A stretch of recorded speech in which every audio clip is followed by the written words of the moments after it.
आणि आता आपण जाणून घेणार आहोत इतरही घडामोडी अगदी झटपट सुरुवात करूयात। मुंबईत पहाटेपासून मुसळधार पाऊस कोसळतो आहे। दादर रेल्वे स्थानकाच्या बाहेर तसंच राजगृह परिसरात मोठ्या प्रमाणात पाणी साचलं असून या पाण्यातून मार्ग काढत पुढे जावं लागतं।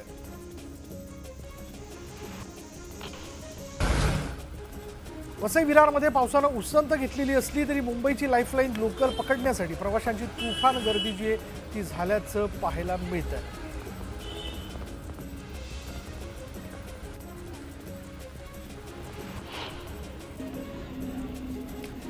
या सगळ्या पावसात लोकल स्लो चालणं किंवा प्लॅटफॉर्मवर गर्दी होणं हे चित्र पुन्हा एकदा बघायला मिळतंय।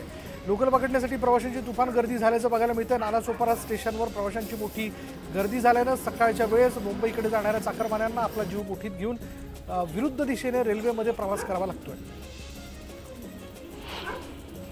रत्नागिरी जिल्ह्यातील दापोली मंडणगड तालुक्यात मुसळधार पावसानं हजेरी लावली। 20 जुलैपर्यंत रत्नागिरीला हाय अलर्ट देण्यात आला। पुढील 2 दिवस मुसळधार पावसाची शक्यता आणि त्यामुळे दरड प्रवण क्षेत्रातील नागरिकांना सतर्कतेचा इशारा देण्यात आला। रत्नागिरी जिल्ह्याला मुसळधार पावसाचा इशारा देण्यात आलाय तर रत्नागिरी जिल्ह्यातल्या खेड तालुक्यात मुसळधार पावसाने हजेरी लावली आहे। नवी मुंबईत रात्रीपासून पावसाची संततधार बघायला मिळते। पहाटेपासून पावसाचा जोर वाढला असून आज दिवसभर मध्यम ते मुसळधार पावसाची शक्यता वर्तवण्यात आली। रायगडमध्ये रात्रीपासून पावसाची रिपरिप सुरू आहे। पेण पनवेलमध्ये जोरदार पाऊस सुरू असून पुढील काही तास मुसळधार पावसाचा अंदाज वर्तवण्यात आला।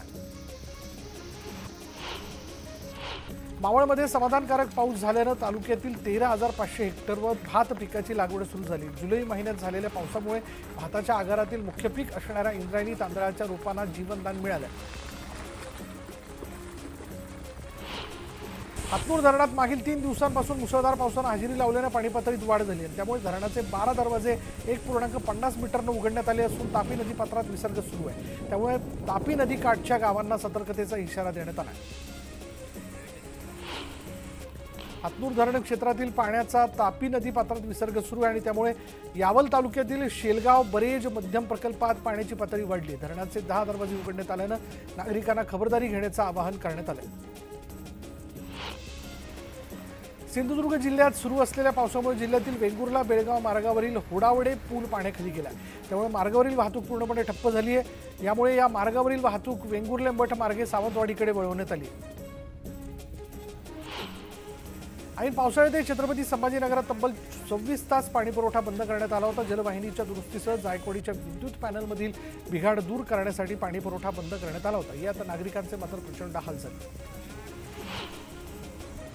मावळ तालुक्यात मुसळधार पावसामुळे कुंडमळा या धबधब्यावरील इंद्रायणी नदीने धोक्याची पातळी ओलांडली होती। त्यामुळे पिंपरी चिंचवड पोलिसांकडून पर्यटकांनी धबधब्यावर जाऊ नये यासाठी सूचना फलक लावण्यात आले। मात्र अनेक पर्यटक या सर्व सूचनांकडे दुर्लक्ष करत असल्याचं पाहायला मिळतं। धबधब्याच्या ठिकाणी पोलीसही नजर ठेवून आहेत। विदर्भाचा नंदनवन असलेल्या अमरावती जिल्ह्यातील चिखलदरा पर्यटन स्थळावर पर्यटकांची जीवघेणी स्टंटबाजी सुरू आहे। शेकडो फूट दरीच्या काठावर असलेल्या दगडावर बसून काही पर्यटक सेल्फी काढत असल्याचं समोर आलं।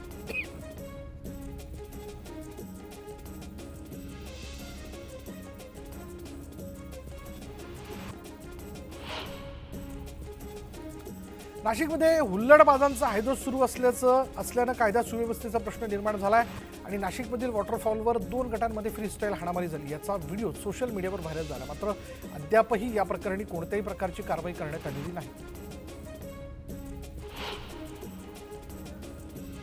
विधानसभा निवडणुका राज्यातील विविध प्रश्न मराठा आरक्षण कायदा सुव्यवस्था प्रश्नी मुख्यमंत्री एकनाथ शिंदे ॲक्शन मोडवरती आलेत। आजपासून सलग 3 दिवस शिवसेनेच्या सर्व आमदारांची वर्षा बंगल्यावर बैठक पार पडते। या बैठकीत एकनाथ शिंदे आमदारांना मार्गदर्शन करणार आहेत। अर्थसंकल्पीय अधिवेशनापूर्वी केंद्रीय मंत्रिमंडळाची बैठक पार पडणार आहे आणि या बैठकीमध्ये मोठे निर्णय होण्याची शक्यता आहे। अर्थसंकल्पीय अधिवेशनातील मुद्द्यांवर ही चर्चा होणार असून एनडीए एकजुटीने विरोधकांचा सामना करणार आहे। विधानसभा निवडणुकीच्या दृष्टीने भाजपमध्ये हालचालींना वेग आलेला आहे। भाजपच्या कोर कमिटीची आज आणि उद्या मुंबईत प्रदेश कार्यालयात बैठक पार पडते। उपमुख्यमंत्री देवेंद्र फडणवीस, प्रदेशाध्यक्ष चंद्रशेखर बावनकुळे यांच्यासह पक्षाचे राज्यातील प्रमुख 30 नेते विधानसभा निवडणुकीच्या दृष्टीने चिंतन करणार आहेत। तर पुणे इथल्या भाजप प्रदेश कार्य समितीची बैठक 21 जुलै होईल। काँग्रेस नेत्यांची 19 जुलैला मुंबईत बैठक पार पडते। या बैठकीत विधानसभा निवडणुकीतील जागा वाटपाचं सूत्र ठरवलं जाणार असून बैठकीला केसी वेणुगोपाल, महाराष्ट्र प्रभारी रमेश चेन्नीथला उपस्थित राहणार आहेत।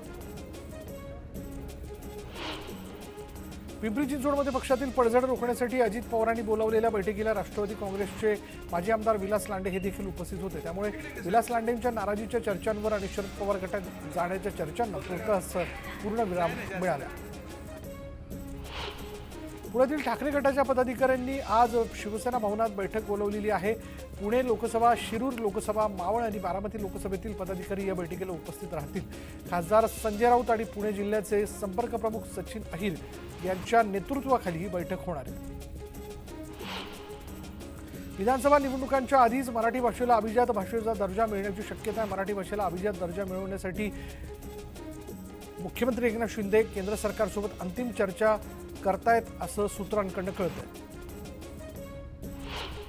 नवी मुंबईतील बेलापूर मतदारसंघात शिवसेना आणि भाजपकडून अनेक जण लढण्यास इच्छुक आहेत। मंदा म्हात्रे आणि संदीप नाईक यांच्या पाठोपाठ आता रामचंद्र म्हात्रे यांनीही निवडणूक लढवण्याची जोरदार तयारी केली आहे। त्यामुळे आता बेलापूर मतदारसंघात उमेदवारीवरून भाजपमध्येच घमासान पाहायला मिळतंय। विशाळगडावरील घटनेच्या पार्श्वभूमीवर ठाकरेंच्या शिवसेनेचे नेते आज कोल्हापूरच्या आयजींना भेटणार आहेत। या भेटीत गडावरील परिस्थिती आणि कारवाईचा आढावा आयजींकडून ठाकरेंच्या सेनेचे नेते घेतील। तर दुसरीकडे इंडिया आघाडीने आज शिवशाहू सद्भावना रॅलीचं आयोजन केलं। ही रॅली संध्याकाळी 4 वाजता शाहू समाधी स्थळाहून निघणार असून शिवाजी चौकात याचा समारोप होईल। वादग्रस्त प्रशिक्षणार्थी IPS अधिकारी पूजा खेडकर यांच्या आई मनोरमा खेडकर यांना अखेर अटक करण्यात आली आहे। पुणे पोलिसांची 4 पथकं त्यांच्या शोधात होती। रायगड जिल्ह्यातील एका हॉटेलमध्ये लपल्याची माहिती पोलिसांना मिळाली आणि त्यानंतर महाडमधील हिरकणवाडी इथे सापळा रचून त्यांना अटक करण्यात आली। हिरकणवाडीच्या हॉटेल पार्वतीमधून त्यांना अटक करण्यात आली। पुणे पौड पोलीस त्यांना घेऊन पुण्याकडे निघालेले त्यांना गुरुवारी दुपारी न्यायालयात हजर करण्यात येणार आहे। वादग्रस्त प्रोबेशनरी IAS अधिकारी पूजा खेडकर यांच्यासह त्यांच्या कुटुंबियांच्या अडचणीमध्ये आणखी वाढ झालेली आहे। पूजा खेडकरांच्या वडिलांची पुणे लाचलुचपत विभाग म्हणजेच ACB चौकशी करणार आहे। दिलीप खेडकर कुटुंबियांच्या नावावर ही बेहिशोबी मालमत्ता असल्याचा अहवाल ACB कार्यालयाकडे देण्यात आला आहे। याच संदर्भात आता या दिलीप खेडकरांची चौकशी होणार आहे। पूजा खेडकर यांनी पुणे जिल्हाधिकारी सुहास दिवसे यांच्यावर मानसिक छळ केल्याचा आरोप करत तक्रार केली होती। या प्रकरणी पुणे पोलिसांनी अधिकारी पूजा खेडकर यांना आज पोलिसात हजर राहून जबाब नोंदवण्यास सांगितलंय। मात्र पूजा खेडकरांना पोलिसांनी नोटीस बजावूनही त्या अद्याप वाशिमच्या शासकीय विश्रामगृहातच आहेत। जरांगे पाटलांचं उपोषण सोडवण्यासाठी मध्यस्थी करणारे बार्शीचे आमदार राजेंद्र राऊत यांनी अंतरवाली सराटीत जाऊन जरांगे पाटलांची भेट घेतली। दोघांमध्ये जवळपास 1 तासापासून चर्चा सुरू आहे। दरम्यान काल जरांगेंनी राजेंद्र राऊतांवर टीका केली होती। मात्र जरांगेंनी 20 जुलैला आमरण उपोषणाचा इशारा दिला। त्या पार्श्वभूमीवर दोघांमधील चर्चा महत्त्वाची असणार आहे। जरांगे पाटलांच्या शांतता रॅलीच्या दुसऱ्या टप्प्याचं पूर्वनियोजन करण्यासाठी अंतरवाली सराटीत जरांगेंनी बैठक बोलावलेली आहे। यावेळी मोठ्या प्रमाणात मराठा आंदोलक येण्याची शक्यता आहे। धाराशिव जिल्ह्यात मागील 4 दिवसांपासून सुरू असलेल्या धनगर आंदोलनाला जरांगे पाटलांनी पाठिंबा दिला। यावेळी त्यांनी मी तुमच्या सोबत आहे त्यामुळे काळजी करू नका असं आश्वासनही धनगर आंदोलकांना दिलं। कांदा उत्पादक शेतकऱ्यांमध्ये पुन्हा एकदा नाराजी पसरली आहे। नाशिक जिल्ह्यातील कांदा उत्पादक शेतकऱ्यांना कांदा चाळींसाठी देण्यात येणारं वैयक्तिक स्वरूपातील अनुदान सरकारनं बंद केलं आहे। सामूहिकरित्या कांदा चाळींना अनुदान देण्यात येणार आहे, मात्र याला शेतकऱ्यांनी विरोध केला आहे। प्रत्येक शेतकऱ्याला स्वतंत्रपणे कांदा चाळीसाठी अनुदान द्यावं अशी मागणी शेतकऱ्यांकडून करण्यात येते। त्यामुळे पुन्हा एकदा निवडणुकांच्या तोंडावर शेतकऱ्यांच्या रोषाला सरकारला सामोरं जावं लागणार आहे। मुंबई गोवा राष्ट्रीय महामार्ग हा येत्या 2 दिवसांपासून 4 तास बंद राहणार असल्याची 2 दिवस 4 तास बंद राहणार असल्याची माहिती समोर आली आहे। मुंबई गोवा महामार्गावरील कोलाड हद्दीतील पुई म्हैसदरा पुलाचं काम गेल्या काही दिवसांपासून सुरू आहे। या पुलावरील लोखंडी गर्डर बसवण्याकरिता महामार्ग गुरुवारी आणि शुक्रवारी दुपारी 12 ते 4 असे एकूण 4 तास बंद राहणार असल्याची माहिती देण्यात आली। दापोली शहरातील रस्ते खड्डेमय बनल्यानं अपघातांच्या प्रमाणात वाढ झालेली आहे। मात्र तरीही शासन लक्ष देत नसल्यानं प्रवासी नागरिक संतप्त झाले। नागरिकांचा बळी गेल्यानंतर प्रशासनाला जाग येणार का असा सवाल प्रशासनाला विचारण्यात येतोय। तुळजाभवानी मातेच्या गाभाऱ्यात प्रवेश करणाऱ्यांची आजपासून नोंद करण्यात येणार आहे। सुरक्षेच्या कारणानं पोलिसांनी सूचना केल्यानंतर मंदिर संस्थानाने अंमलबजावणी करायला सुरुवात केलेली आहे। त्यामुळे गाभाऱ्यात होणाऱ्या मनमानी प्रवेश आणि दर्शन व्यवस्थेलाही आळा बसणार आहे। या संदर्भातील लेखी आदेश तहसीलदारांनी दिले। पावसाळ्यात जनावरांना मोठ्या प्रमाणात आजार होतात आणि या पार्श्वभूमीवर राज्य शासनाकडून जिल्हा पशुवैद्यकीय कार्यालयाकडे लसींच्या मोफत मात्रा देण्यात आल्या असून लसीकरण सुरू आहे। आजारांची लागण होण्याची वाट न बघता शेतकऱ्यांनी आपल्या जनावरांचे पावसाळ्यात लसीकरण करून घेण्याचे आवाहन पशुसंवर्धन विभागाने केले। पुणे शहरातील डेंग्यूच्या वाढत्या प्रादुर्भावामुळे रक्तासह प्लेटलेटचा मोठा तुटवडा निर्माण झालाय, तर रक्त आणि प्लेटलेटच्या मागणीत तब्बल 35% वाढ झाली। देशात गेल्या वर्षभरात म्हणजे 2023 मध्ये तब्बल 16 लाख मुलांचं लसीकरण करण्यात आलं नसल्याची धक्कादायक माहिती WHO आणि युनिसेफच्या संयुक्त अहवालातून उघड झाली आहे। तर कमी लसीकरणात चीन 20व्या क्रमांकावर तर पाकिस्तान 10व्या स्थानावर आहे।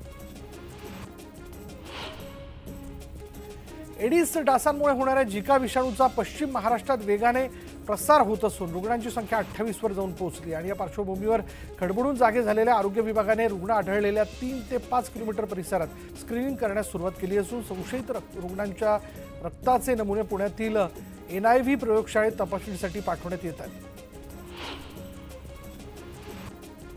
अमरावती जिल्ह्यात पावसाचा जोर वाढल्याने अनेक आजारांच्या प्रमाणात वाढ झाली आहे। मागील 17 दिवसात 27 जणांचे डेंग्यूचे रिपोर्ट पॉझिटिव्ह आले, त्यामुळे नागरिकांनी काळजी घ्यावी असं आवाहन करण्यात येतं। कर्करोग रुग्णांच्या उपचारासाठी मुंबईतील वांद्रे इथल्या स्वतंत्र रुग्णालय बांधण्याचे प्रस्तावित असून त्यासाठी आता मुंबई महानगरपालिकेने पावलं उचललेली आहेत। हे 165 खाटांचं रुग्णालय बांधण्यासाठी कंत्राटदाराची निवड करण्यात आली असून 3 वर्षात रुग्णालय सुरू करण्याचं नियोजन आहे। यासाठी 213 कोटी रुपये खर्च करण्यात येणार आहेत। शाळा सुरू होऊन 1 महिन्याचा कालावधी उलटून देखील मनमाड, मालेगावसह नाशिक जिल्ह्यातील हजारो विद्यार्थी गणवेशापासून वंचित आहेत। त्यामुळे जुने फाटके गणवेश घालून शाळेत जाण्याची वेळ हजारो विद्यार्थ्यांवर आली। जिल्हा परिषदेच्या विविध 21 संवर्गातील रिक्त पदं भरण्यासाठी आतापर्यंत 21 पैकी 16 संवर्गाच्या नोकर भरतीसाठीची ऑनलाईन परीक्षा घेण्यात आली आहे, तर उर्वरित 5 संवर्गासाठी आजपासून परीक्षा घेण्यात येणार आहे। नीट परीक्षांबाबत सुप्रीम कोर्टात आज सुनावणी होणार आहे। तब्बल 45 याचिकांबाबत एकत्रितपणे सुनावणी होईल आणि या सुनावणीकडे विद्यार्थ्यांसह पालकांचंही लक्ष लागलंय। नागपुरात सुधार प्रन्यास अंतर्गत शहरातील विविध नागरी समस्यांना घेऊन काँग्रेसच्या वतीनं मुख्यालय परिसरात धरणे आंदोलन करण्यात आलं। काँग्रेसच्या शहराध्यक्ष आमदार विकास ठाकरे यांच्या नेतृत्वात हे आंदोलन केलं जात आहे। चंद्रपुरातील 24 वर्षीय MBBS तरुणीनं वैनगंगा नदीत उडी मारून आत्महत्येचा प्रयत्न केला, मात्र तिचा पहिला प्रयत्न फसल्यानंतर तिनं पुन्हा आत्महत्या केली। पिंपळगाव जवळच्या नदीपात्रात तिचा मृतदेह आढळून आलाय। आत्महत्येचं कारण अद्यापही अस्पष्ट असल्यानं पोलिसांकडून शोध सुरू आहे। छत्रपती संभाजीनगरातील टाकळीमाळी या गावात 15व्या वित्त आयोगातील मंजूर 3 लाख रुपयांचा निधी देण्यासाठी महिला सरपंच आणि तिच्या पतीने 50,000ची लाच घेतली आणि लाच घेताना ACBनं रंगेहात पकडल्यानं महिला सरपंच आणि तिच्या पतीविरोधात गुन्हा दाखल करण्यात आला आणि महिला सरपंचाला अटक देखील करण्यात आली। पुण्यातील मनसर इथे पाण्याच्या शोधात आलेले बिबट्या जो आहे तो एका शेतकऱ्याच्या विहिरीत पडला। ही घटना लक्षात येताच गावकऱ्यांसह वन विभागानं शर्थीचे प्रयत्न करून बिबट्याचे प्राण वाचवले। बेल्ले जेजुरी महामार्गावर माल वाहतूक ट्रकचा भीषण अपघात झाला। या अपघातात मागील 12 तासांपासून महामार्गावरील वाहतूक बंद होती, त्यामुळे प्रवाशांना वाहतूक कोंडीचा त्रास सहन करावा लागला। क्रेनच्या साहाय्यानं ट्रक बाजूला केल्यानंतर वाहतूक कोंडी पुन्हा सुटलेली आहे। आषाढी द्वादशीला भाविकांना विठुरायाचं सुलभ दर्शन मिळावं यासाठी मंदिर समितीकडून विशेष सोय करण्यात आली। दर्शन रांगेत भाविकांना पिण्याचं पाणी, चहा आणि प्रसाद देण्यात येतोय। पंढरपुरात आषाढी एकादशीसाठी दाखल झालेले लाखो वारकरी जे त्या वारकऱ्यांनी आज परतीची वाट पकडलेली आहे। विठ्ठल रुक्मिणीचं दर्शन घेतल्यानं समाधानानं वारकरी परतीचा प्रवास करतात। छत्रपती संभाजीनगरातील उल्कानगरी या परिसरात मागील 3 दिवसांपूर्वी बिबट्याचं वास्तव्य असल्याची माहिती समोर आली होती, मात्र त्यानंतर वन विभाग आणि स्थानिक पोलिसांच्या 90 जणांच्या टीमकडून बिबट्याचा शोध सुरू आहे। मात्र अद्यापही बिबट्या सापडला नसल्यानं नागरिकांमध्ये भीतीचं वातावरण आहे। आणि यानंतर एक ब्रेकिंग न्यूज अशी आहे की जरांगे पाटलांना विरोध करणारे अहमदनगरमधील कीर्तनकार अजय बारसकर यांची कार जाळण्यात आली आहे। आषाढी एकादशीच्या निमित्तानं बारसकर पंढरपूरला गेले होते आणि यावेळी त्यांनी कार 65 एकरच्या पार्किंगमध्ये पार्क केली होती। मात्र जरांगेंना विरोध केल्यानंतर त्यांना सतत धमक्या येत होत्या, त्यामुळे कार जळली नसून जाळण्यात आली असल्याचा संशय त्यांनी व्यक्त केला। याबाबत ते पोलिसांना आज अधिकचा तपशील देणार आहेत। अधिक तपशील आपण जाणून घेणार आहोत। आमचे प्रतिनिधी वीरेंद्र उत्पादत्ता क्षणाला आपल्याबरोबर आहेत। वीरेंद्र, काय माहिती याबद्दल? विशाल, जरांगे पाटलांना विरोध असणारे जे अजय बावस्कर महाराज आहेत त्यांची गाडी जाळण्यात आलेली आहे। 65 एकर येथील बटुंबरे येथील पंडित शेंबडे यांच्या शेतात त्यांनी ती गाडी पार्क केली होती आणि ती गाडी जाळण्यात आलेली आहे। प्राथमिक माहिती सध्या हीच आहे की ती गाडी जाळण्यात आलेली आहे आणि पोलिसांमध्ये पंढरपूर शहर पोलीस स्टेशनमध्ये गुन्हा दाखल करण्यात आलेला आहे। तपास चालू आहे। अजून पुढील माहिती आलेली नाही, मात्र ऐन वारीमध्ये ही झालेली घटना आहे आणि ती खळबळजनक आहे आणि चिंताजनकही आहे। धन्यवाद वीरेंद्र या सगळ्या माहितीबद्दल। पोलीस आता अधिक या प्रकरणाचा तपास करतात।